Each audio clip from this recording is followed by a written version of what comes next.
السلام علیکم ورحمۃ اللہ وبرکاتہ۔ الحمدللہ رب العالمین وبہ نستعین والصلاة والسلام علی رسولہ الکریم اما بعد۔ اعوذ باللہ السمیع العلیم من الشیطان الرجیم، بسم اللہ الرحمن الرحیم۔ یا ایہا الذین آمنوا لا تدخلوا بیوتا غیر بیوتکم حتی تستأنسوا وتسلموا علی اہلہا۔ محترم ناظرین، آج میں آپ لوگوں کے سامنے آداب سیریز میں مجلس کے آداب اس عنوان کو لے کر حاضر ہوا ہوں۔ محترم ناظرین، مجلس یعنی لوگوں کا آپس میں مل بیٹھ کر بات کرنا، چاہے وہ کسی بھی مسئلے پر ہو۔ مجلس مختلف قسم کی ہو سکتی ہے، دینی مجلس، ذکر و اذکار کی مجلس، گھریلو گفتگو کی مجلس، سیاسی مجلس، تفریح طبع یعنی ٹائم پاس کی مجلس، ایسے مختلف قسم کے مجلسیں ہو سکتی ہیں۔ الغرض جو بھی مجلس ہو، ایک مسلمان ہونے کی حیثیت سے ہمیں مجلس کے جو آداب اسلام نے ہمیں بتائے ہیں ان کا پاس و لحاظ کرنا چاہیے، ان پر عمل کرنا چاہیے۔ محترم ناظرین، آئیے مجلس کے کیا اہم آداب ہیں وہ جاننے کی کوشش کرتے ہیں۔ سب سے پہلے مجلس کا اہم اور بنیادی ادب یہ ہے کہ ہم کسی بھی مجلس میں جائیں تو وہاں پر جا کر پہلے سلام کریں۔ میں نے آیت کریمہ تلاوت کی، یا ایھا الذین آمنوا لا تدخلوا بیوتا غیر بیوتکم حتی تستأنسوا وتسلموا علی اہلہا۔ تو اس میں یہی بات بتائی گئی کہ اے ایمان والوں، تم کسی کے گھر میں داخل نہ ہو یہاں تک کہ تم ان سے اجازت نہ لے لو، وَتُسَلِّمُوا عَلَىٰ أَهْلِهَا، اور ان کو سلام نہ کرو۔ تو اس آیت میں یہ بتایا گیا کہ ہم کسی کے گھر میں یا کہیں بھی جاتے ہیں تو وہاں پر ہمیں پہلے ان سے اجازت لینا چاہیے اور انہیں سلام کرنا چاہیے۔ محترم ناظرین، مجلس میں مختلف قسم کی مجلسیں ہو سکتی ہیں۔ بعض مجلسیں جو کہ عمومی ہوتی ہے وہاں پر ہمیں اجازت لینے کی تو ضرورت نہیں، لیکن وہاں پر ہمیں سلام کرنا ضروری ہے۔ اور اس کے برعکس کچھ مجلسیں خاص مجلسیں ہوتی ہے، خصوصی مجلسیں ہوتی ہے، وہاں پر ہمیں اجازت بھی لینا چاہیے اور سلام کر کے بھی داخل ہونا چاہیے۔ اسی طرح مجلس کا ایک ادب یہ ہے کہ مجلس میں لوگ آتے رہتے ہیں تو بعد میں آنے والے افراد کے لیے ہمیں مجلس میں کشادگی رکھنی چاہیے، مجلس میں جگہ پیدا کرنا چاہیے۔ اس کے متعلق اللہ تعالیٰ نے فرمایا، یا ایھا الذین آمنوا اذا قیل لکم تفسحوا فی المجالس، اے ایمان والوں، جب تم سے کہا جائے کہ مجلس میں کشادگی پیدا کرو، مجلس میں کشادہ ہو جاؤ، فافسحوا، تو تم کشادگی پیدا کر دو، کشادہ ہو جاؤ، یفسح اللہ لکم، اللہ تعالیٰ تمہارے لیے جو ہے کشادگی پیدا کرے گا۔ تو اس سے معلوم ہوا کہ ہمیں آنے والے افراد کے لیے کشادگی پیدا کرنا چاہیے، آنے والے افراد کے لیے جگہ رکھنا چاہیے۔ اسی طرح مجلس کا ایک ادب یہ ہے کہ مجلس میں ہم جہاں جائیں، مجلس میں جا کر جہاں ہمیں جگہ مل جائے وہاں جا کر بیٹھ جائیں۔ اس کے برعکس ہم یہ نہ کریں کہ کسی کو اس کی جگہ سے اٹھائیں اور اس کی جگہ پر جا کر بیٹھ جائیں۔ اس کے متعلق حدیث میں فرمایا گیا، لا یقیمن احدکم رجلا من مجلسه ثم یجلس فیہ ولکن توسعوا وتفسحوا، یعنی کوئی شخص کسی آدمی کو جو ہے اس کی مجلس سے، اس کی جگہ سے نہ اٹھائے پھر اس کی جگہ پر بیٹھ جائے، لیکن تم جو ہے مجلس کو کشادہ کرو، مجلس میں جو ہے کشادگی پیدا کرو۔ تو اس سے معلوم ہوتا ہے کہ ہمیں جہاں جگہ مل جائے ہم وہاں جا کر بیٹھ جائیں، کسی کو اٹھا کر اس کی جگہ پر نہ بیٹھیں۔ اسی طرح دو آدمی آپس میں بیٹھے ہوئے ہوں تو ان دو کے درمیان ہمیں جا کر دراڑ نہیں ڈالنے چاہیے، ان دونوں کے درمیان جا کر نہیں بیٹھنا چاہیے یہاں تک کہ ہم ان سے اجازت نہ لے لیں۔ اس کے متعلق حدیث میں کہا گیا، لا يحل لرجل ان يفرق بين اثنين الا باذنهما، یہ حدیث ترمذی کی ہے۔ اس میں بتایا گیا کہ کسی آدمی کے لیے جائز نہیں کہ وہ دو لوگوں کے درمیان دراڑ ڈال دے، دو لوگوں کے درمیان تفرقہ ڈال دے مگر ان کی اجازت کے ساتھ۔ ان کے درمیان بیٹھنا ہے تو ہمیں ان کی اجازت لینا چاہیے، اس کے بعد ان کے درمیان بیٹھ سکتے ہیں۔ اسی طرح مجلس کا ایک اور ادب یہ ہے کہ اگر کوئی شخص مجلس میں سے اٹھ کر چلا جائے، پھر جب وہ واپس آئے تو جہاں وہ بیٹھا ہوا تھا وہ اس جگہ کا وہی زیادہ مستحق ہے۔ اسی کے متعلق حدیث میں فرمایا گیا، من قام من مجلسه ثم رجع الیہ فهو احق به، کہ اگر کوئی شخص اپنی جگہ سے اٹھ کر جائے پھر واپس لوٹ کر آئے تو جس جگہ پر وہ بیٹھا ہوا تھا اس جگہ کا وہی زیادہ مستحق ہے، دوسرا اس پر اعتراض نہیں کر سکتا کہ میں اس جگہ پر بیٹھوں گا، بلکہ وہی شخص اس جگہ کا زیادہ مستحق ہے، وہی اس جگہ پر آ کر بیٹھ سکتا ہے۔ اسی طرح مجلس کا ایک ادب یہ ہے کہ اگر مجلس میں 3 آدمی ہوں، چھوٹی مجلس ہے 3 آدمی ہوں، تو ان 3 آدمیوں کے درمیان 2 آدمی آپس میں بات کر لیں اور ایک کو چھوڑ دیں، ایسا نہیں ہونا چاہیے، اس سے ہمیں منع کیا گیا ہے۔ حدیث میں فرمایا گیا اذا کنتم ثلاثة فلا يتناجى رجلان دون الاخر، جب تم 3 آدمی آپس میں موجود ہو، آپس میں بیٹھے ہوئے ہوں، تو 2 آدمی تیسرے کو چھوڑ کر بات نہ کریں، سرگوشی نہ کریں، حتی تختلطوا بالناس، کب تک بات نہ کریں؟ یہاں تک کہ تم لوگوں سے مل نہ جاؤ، لوگوں سے مل جا رہے ہیں تو اس کے بعد بات چیت کر سکتے ہیں۔ فإن ذلك يحزن، کیوں بات نہ کریں؟ اس کے متعلق فرمایا گیا فإن ذلك يحزن، آپس میں 3 لوگ ہیں، 2 بات کریں گے تیسرے کو چھوڑ کر تو تیسرے شخص کو تکلیف ہوگی، اسے غم لائق ہوگا، وہ برا سمجھے گا، اس لیے ہمیں جو ہے 2 کو بات نہیں کرنا چاہیے۔ اگر بات کرنا ہے تو تینوں آپس میں بات کریں، 2 بات کر کے ایک کو خالی نہیں چھوڑنا چاہیے۔ اسی طرح اسلام نے مجلس کا ایک ادب یہ بتایا کہ مجلس امانت ہے، مجلس میں کوئی راز کی بات بتائی جائے تو ہمیں اس راز کی بات کو امانت سمجھ کر محفوظ رکھنا چاہیے، لوگوں کے سامنے اسے فاش نہیں کرنا چاہیے، لوگوں کو نہیں بتانا چاہیے۔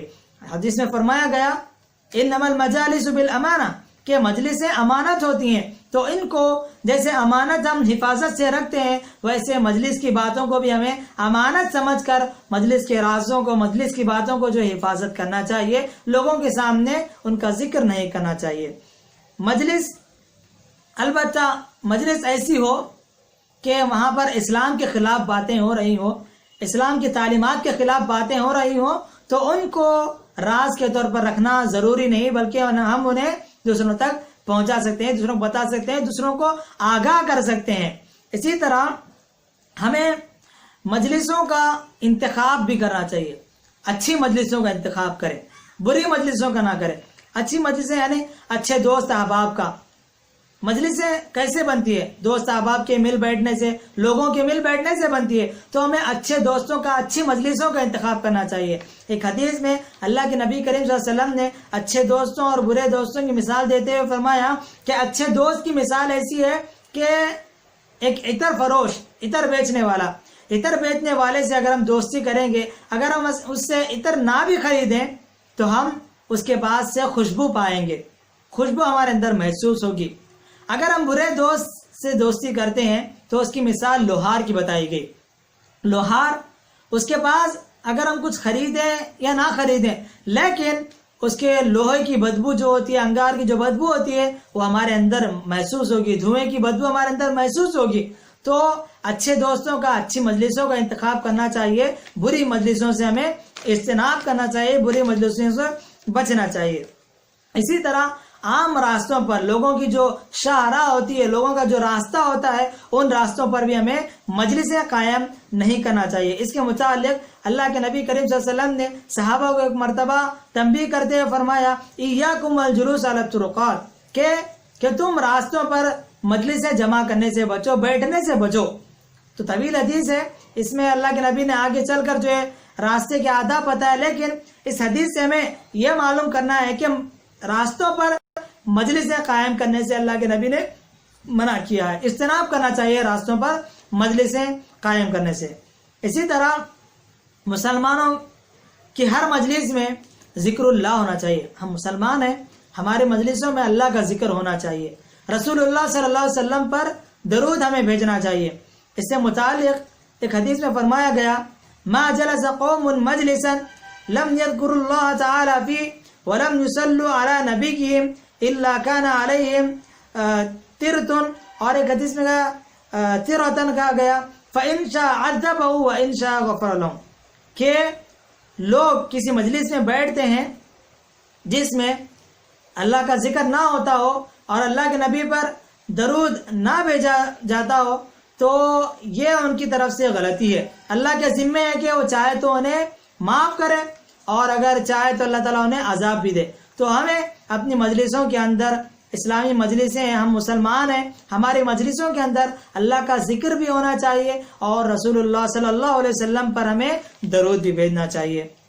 اسی طرح ہمیں ایسی مجلسوں میں شرکت کرنے سے بچنا چاہیے جہاں پر گناہ ہو رہا ہو، جہاں پر اللہ کی آیات کا مذاق اڑایا جا رہا ہو، اسلامی باتوں کا مذاق اڑایا جا رہا ہو، اسلامی تعلیمات کا مذاق اڑایا جا رہا ہو. ہمیں ایسی مجلسوں سے بچنا چاہیے، ایسی مجلسوں میں نہیں جانا چاہیے. اللہ تبارک و تعالیٰ نے اللہ کے نبی کو مخاطب کر کے فرمایا وَقَدْ نَزَّلَ عَلَيْكُمْ فِي الْكِتَابِ أَنْ إِذَا سَمِعْتُمْ آيَاتِ اللَّهِ يُكْفَرُ بِهَا او یستہزؤ بها فلا تقعدوا معهم حتى يخوضوا في حديث غیره.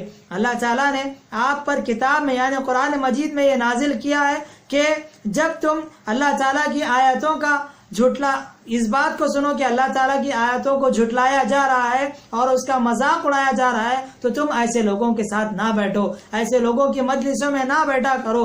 فلا تقعدوا معهم، ایسے لوگوں کے ساتھ نہ بیٹھو. حتیٰ یخوضوا فی حدیث غیرہ، یہاں تک کہ وہ دوسری گفتگو میں مگن نہ ہو جائے، دوسری گفتگو شروع نہ کر دیں. تو ہمیں جہاں پر اللہ کی باتوں کا مذاق اڑایا جا رہا ہو، دین اسلام کا مذاق اڑایا جا رہا ہو، اللہ کی آیات کا مذاق اڑایا جا رہا ہو، ایسی مجلسوں میں نہیں بیٹھنا چاہیے، ایسی مجلسوں سے اٹھ کر چلے جانا چاہیے.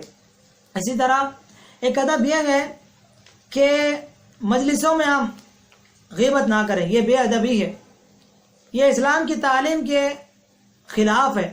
آج افسوس سے کہنا پڑتا ہے کہ ہمارے اکثر مجلسوں میں، چاہے وہ نوجوانوں کی مجلس ہو، خواتین کی مجلس ہو یا پھر جو ہے کسی بھی عمر کے لوگوں کی مجلس ہوں، ایسی مجلسوں میں دوسروں کی غیبتیں ہوتی ہے، دوسروں کی بری باتوں کا ذکر ہوتا ہے، دوسروں کو جو ہے دوسروں کی ٹانگیں کھینچی جاتی ہے، دوسروں کی غیبت مجلسوں میں ہوتی ہے. تو ہمیں مجلسوں میں غیبت کرنے سے بچنا چاہیے. غیبت کے متعلق اللہ تعالیٰ نے فرمایا وَلَا يَغْتَبْ بَعْضُكُمْ بَعْضًا، کہ تم میں سے بعض کی غیبت نہ کرے، بعض کی غیبت ہرگز نہ کرے. کیوں نہ کرے؟ اس کے بعد اللہ تعالیٰ نے فرمایا أَيُحِبُّ أَحَدُكُمْ أَن يَأْكُلَ لَحْمَ أَخِيهِ مَيْتًا فَكَرِهْتُمُوهُ، کیا تم میں سے کوئی اس بات کو پسند کرتا ہے کہ اپنے مردار بھائی کے گوشت کو کھائے تو تم اسے ناپسند کرو گے. تو اس سے معلوم ہوتا ہے کہ غیبت کرنا اپنے مردار بھائی کا گوشت کھانے کے برابر ہے. تو ہمیں اپنی مجلسوں میں کسی کی غیبت کرنے سے بچنا چاہیے اور اگر غیبت کوئی کر رہا ہے تو اسے میں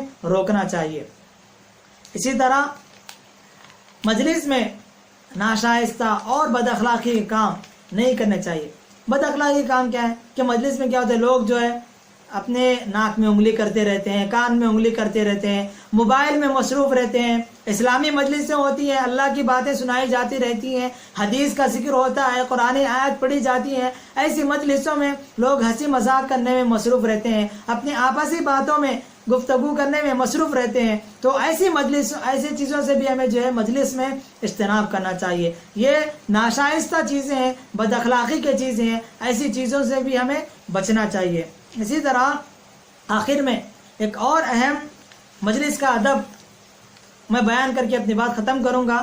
وہ یہ ہے، ایک اور اہم ادب ہے، وہ بیان کر کے میں انشاءاللہ آگے بڑھوں گا. وہ یہ ہے کہ اگر صدر مجلس ہے، صدر مجلس اگر مجلس کے اختتام کا اعلان کر دے تو ہمیں مجلس سے اٹھنا چاہیے.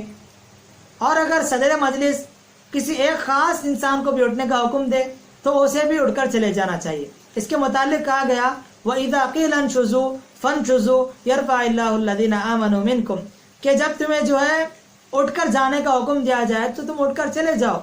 مجلس سے جانے کا حکم ملے تو مجلس کو چھوڑ دیں، چلے جائیں، یہ حکم دیا گیا ہے. آخر میں ایک بات جو اہم ہے، جو اہم ادب ہے، اگر میں یہ نہ ذکر کروں تو یہ جو مجلس کے آداب میں نے ذکر کرے ہیں، ان کے آداب کا ذکر کرنا بیکار ہو جائے گا، ان کا حق ادا نہ ہوگا.